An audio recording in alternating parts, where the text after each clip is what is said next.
Hello everyone, my name is Grace Missouri. I'm the Managing Director for Thermomix in Australia. And I'm here today with Rachel Shames, who is heading our amazing recipe development team here in Perth head office. Hello. And it has been an amazing year for us. It's our 20th anniversary. We've been cooking a lot of dishes. We've been making a lot of cakes.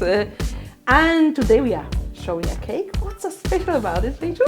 Okay, we are making a delicious cake contributed by Kirsten Tibballs. She is one of our favourite pastry chocolate chefs from Melbourne.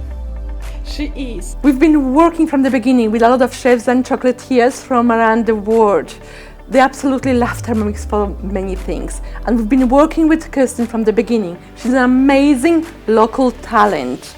And we're today showcasing one of her cake recipes. So how many layers to that cake, Rachel? There's 5 layers to the cake and it's an absolute piece of cake to make. So shall we get started? Let's get started. So Rachel, what have we got here? Here we've got our caramel powder. How did you make that? So I made some caramel in the high heat sugar works on the Thermomix, and once it is set I then blended it into a beautiful delicious powder. That's amazing. And what have we got here? So here we've got the creme brulee mousse. Inside it we have added some of this delicious caramel powder to give it that flavour. How come it's frozen? So we pop that in the freezer because when we construct our cake it helps it hold its shape when we mirror glaze it. So I could pre-make that days before, or any part of that. So you really pre-make it early and assemble it on the day and you are here of the party. Exactly right. And here, let's have it. And these are our hazelnut dacquoise, which are a meringue that's been whipped in the Thermomix, and then we've also milled some hazelnuts in there too. So it sounds like it's gluten-free. The whole cake's gluten-free. How good is that? And chocolate, ooh, perfect combination. So let's get started and assemble it. Eh? Okay, so what I've got here is I've got our rose gold trays just here, and I've actually lined that with some baking paper, or you could use an oven mat. And then I've taken our Springform tin and I have removed the base so it sits nice and flat on the tray. This will help us create a nice flat, even edge into our mousse cake. And then I've cut some acetate, which is the same height as the tin, to enable me to spread the mousse over and get a nice even level. Now, if you haven't got acetate, you could grease, but it's really easy to get. You can pick that up at most artwork stores. Okay, so I'm going to get you started, Grace. So would you kindly just take one of the hazelnut dacquoise and just place into the base of the tin for me?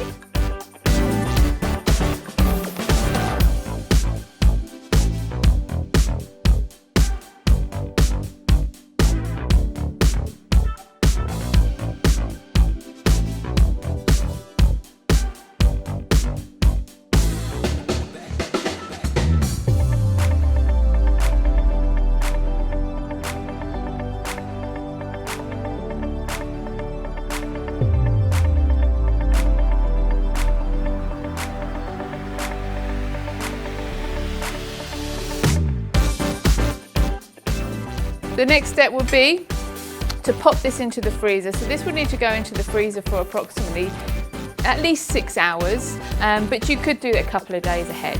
And that will just set and that will make it nice and firm, ready for us to do the mirror glaze. So if we pop this in the freezer, and then we can come back and do our mirror glaze. So Grace, we have taken our cake from the freezer and you can see it's beautifully smooth around the edge. So I've removed the Springform cake tin from the outside and removed the acetate, and we need to work quickly now because it needs to be nice and cold. So if you could just take the silver tray for me and just place it onto another lined tray. It has to be always cold, yeah? It has to be. Everything cold. It has to be, and it's all in this point that gets you that nice glaze. So to lift it, it's really easy because it's on the baking paper. So just put your hand under the baking paper. We can actually just peel that away, like so, and then just pop that onto the cake tin. Okay, so that's just going to sit there, and you can see it's just giving us a lipped edge on the side. So now onto the mirror glaze, and the mirror glaze is made in Thermomix, right? The mirror glaze has been made in the Thermomix. It's great. It's all one bowl. All the ingredients go up there, in there, and it mixes it, and it gives us a nice bubble-free, smooth glaze. And it also cooks it to the temperature. Now, you need to reduce the temperature of your mirror glaze to be 37 degrees. And the great thing we've got in the middle here is we're able to see when it's reached that temperature. So I think I'm going to get started. Grab your mirror glaze and you're going to start in the middle, and you're just going to go in a circular motion. And you see how it just sort of runs? to the edges. And then you can just take it around and it will run down and coat the edge of your cake. Can you see that lovely glaze? And you've got the tray underneath, it's just catching any of that excess. Now that excess can be set aside and you can reheat that back up and give it a really good mix in your Thermomix and use it on other cakes. So don't waste it. And then we'll just allow that to set for 10 minutes. And a little tip for you is just to get your skewers and you can pop any of the bubbles that you've got on there with a skewer.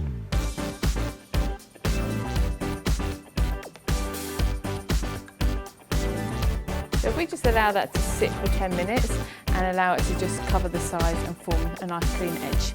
Okay, so we just set this aside for 10 minutes and we can come back in a moment and finish the cake. So Rachel, what have you got there? So I've got my tipless piping bag, which is filled with tempered white chocolate, which is great for piping fine details. We're going to make a beautiful chocolate lattice to decorate the top of our cake. So I've traced a circle onto the baking paper so I can have the exact size. And I'm just going to, you can do circles, you can do squiggles, you could do squares. You can see I like the zigzags, Grace. And I'm just going outside the line. You just want to pipe it so it's thick enough, not too thin, otherwise it will snap once you lift it. Okay Grace, here is our lattice. It is cooled and I've trimmed it and it's ready to go on top of the cake. So I'm just going to lift it like so, and very carefully because it's quite fragile. Pop it on the top, like so.